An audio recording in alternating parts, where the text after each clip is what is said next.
TANA Mongeau is coming out to address her drama with Alyssa Violet. This was a whole situation over the last couple of months, and she is now coming out to talk about it with Jeff Wittick on the Jeff FM podcast. We're also going to be talking about Bryce Hall speaking at the Trump rally, because I truly cannot believe that Donald Trump is Team Bryce out here on God, the paparazzi Team Bryce, TANA Mongeau's Team Bryce, and Donald Trump is Team Bryce. It's just insane. But other than that, we're going to be talking about David Dobrik starting a new company. It is a pickleball brand, and what he has been sharing about this. Lots going on in the influencer world as usual, so let's dive into everything. In terms of David Dobrik, yes, you guys, he started a new business venture. I guess he has to do something now that he isn't really making content anymore aside from what he's doing on Snapchat, but some are finding this whole new venture a bit random for him. It's a pickleball company, and he announced it on TikTok and also said that he named the company after his brother. Guys, I'm with my little brother Toby right now. He doesn't know, but we're at Walmart and I have a brand new pickleball brand. We have a brand new paddle coming out today, and I've named the brand after him. And he has no idea. There it is. Official, Toby.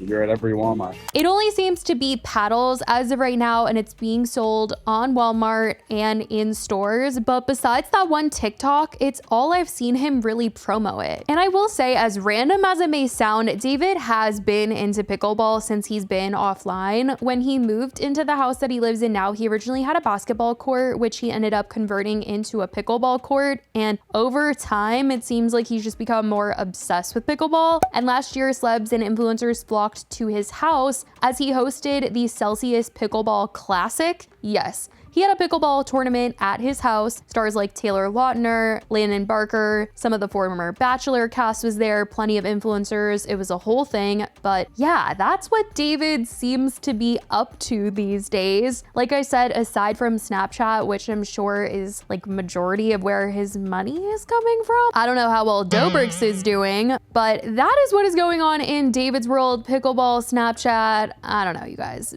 As for another seemingly random situation, Bryce Hall spoke at a Trump rally recently. And this isn't even me trying to be political. This is just me sitting here like, what do you mean TikToker Bryce Hall? Bryce Hall, who dated Addison Rae and did dances, was on stage speaking at a Trump rally. Like, someone running for president is asking Bryce Hall to come and speak at their rally. Let's just process this one for a second. Bryce Hall is here, one of the biggest. Bryce, where's Bryce?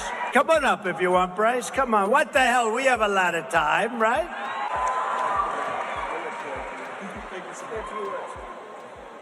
We need Trump back. Really bad.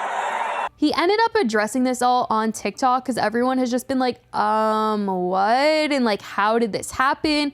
And he said that originally he just wanted a photo with Trump, but he ended up getting a whole moment. I'm just as confused as you guys are. So I was going to the Trump rally yesterday in Las Vegas, and I tweeted that. Like, hey, can I just, get a pic with Trump? Because that would be sick. I didn't end up getting the photo, but instead he brought me up on stage at his rally. Like, what? It was towards the end of his speech. He started thanking everybody, randomly thanked me, and then told me to come up and say a few words. I choke under that kind of pressure. Remember the whole, I'm not a fighter, I never claimed to be. Like that thing? Yeah, no, I'm just not a public speaker. I kept the speech short and simple, but that's just going to be a moment I remember forever.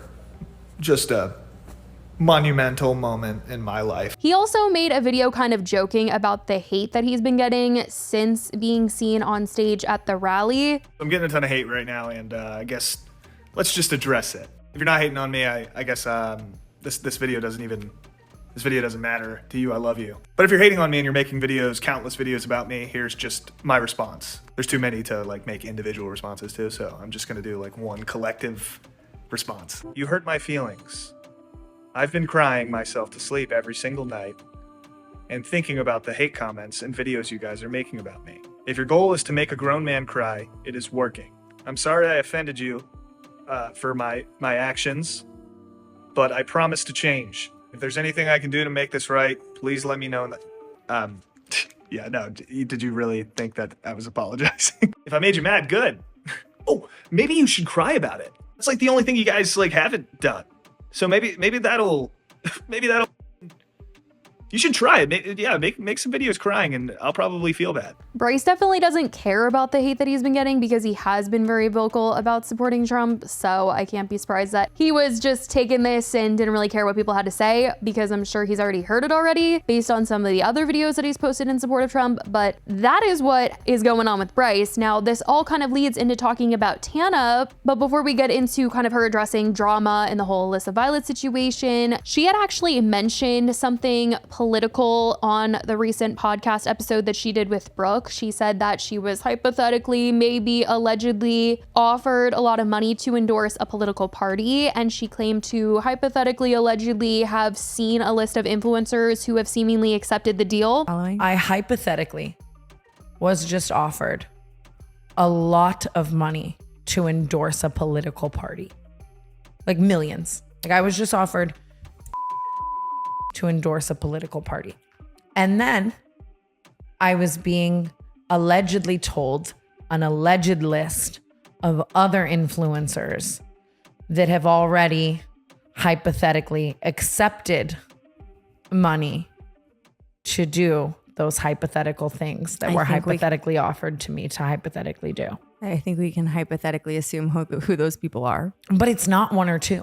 Well, yeah, it's 12. No, it's like could name them. hundreds. It's allegedly like both political parties. That's the thing. So once people heard this from Tana, they started to speculate, oh, like, did Bryce hypothetically allegedly take this deal? What's going on? Wondering who else might have taken a deal like this. So that started a whole new conversation. But on the topic of Tana, she recently sat down with Jeff for an episode of Jeff FM where they did discuss some of the recent Alyssa Violet situation that got kind of crazy there for a second. I feel like in the heat of it all, the Brooke situation ended up happening, and then Tana was on a trip. And so towards the end of that whole drama, we didn't really hear Tana address things too much. She did address things on Twitter, but she didn't really get to say anything too much on the podcast. And so Jeff was asking her about it. And just as a little refresh, if you need it, this summer, Tana shaded Jason Nash. Alyssa came to his defense and called Tana out for making fun of how Jason makes money online. She was also upset that Tana Brooke and Tana's assistant Paige had told a story over the summer of Tessa Brooks on their podcast, and Alyssa is friends with Tessa. She didn't like the story because it didn't make Tessa look good. And so Alyssa's just had enough with Tana and Brooke and the canceled podcast. So she was venting about how she felt towards Tana on the internet. Tana and Brooke ended up coming out with a podcast where they went off on her, calling her the meanest girl in LA. Tana felt Alyssa had shamed her for doing OnlyFans and called out the fact that Alyssa has previously begged her to help her do OnlyFans. So she looked pretty hypocritical. But then Alyssa made a response to them where she turned the tables around, trying to make Tana and Brooke seem like liars. She showed text messages where Tana was begging Alyssa to do OnlyFans. It was a whole thing. People were calling Tana a pimp. I mean, oh my goodness, it got pretty crazy. But then it comes out that Alyssa, in her video where she is talking about Brooke and Tana, she at one point copied word for word what Brooke had said in a previous video from a long time ago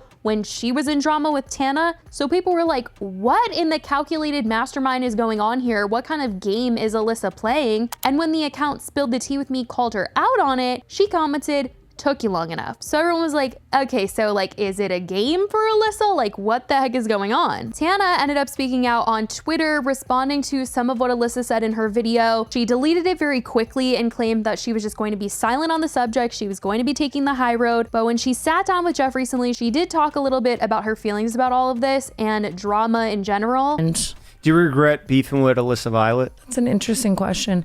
I stand by everything I said, but I also can recognize lobbying like a ton of hate on my platform to someone, and I think I just need to be more careful with my platform. Tana and Brooke had recently said that they also just want to use their platform a little differently going forward, that they don't want to use their platform to send hate towards others, and that they want to be a little bit more careful with what they're saying on Canceled. And it seemed Tana still feels that way about just treading lightly when it comes to certain things. I don't want Canceled to just be sending You the got an troops. army behind you. Yeah. And like I was really an mad army about of psycho girls that will go And they're the after best. people. They're yeah. the only thing that keeps me going. But that Sometimes they get mad at me, and I'm like, damn, I can't ever. I just don't want to ever feel like I'm abusing my power in that sense. Like, you know what I mean? The topic of Alyssa copying what Brooke said in that video did get brought up, and Tana did admit that she thought it was funny.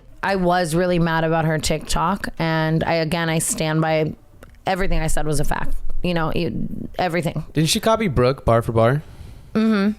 Was that like some like subliminal like and I can't lie, mastermind shit? I can't lie. I think it was like Funny. subconscious, like it was a good beef. It was entertaining. I feel like you know, I mean, I think maybe, I don't know. She had her diss track era, so maybe like she can look at it like me now, like, you know what, it happened. Who cares? Ultimately, she says this year she's learned a lot, especially when it comes to handling things that upset her, and that taking the high road does have its benefits. So I guess we'll be seeing going forward whether or not the girls will be calling people out still on their podcast. But as of right now, that's what Tana had to say about the drama with Alyssa and how she's going to be handling things going forward on Canceled. Let me know what you guys think about all of this in the comments. If you think the girls are going to stick to not calling people out or like sending hate towards people when they're talking about them on Canceled. Also, let me know what you guys think about everything else we talked about today. I love you guys so much, and I will talk to you in the next video. Bye, guys.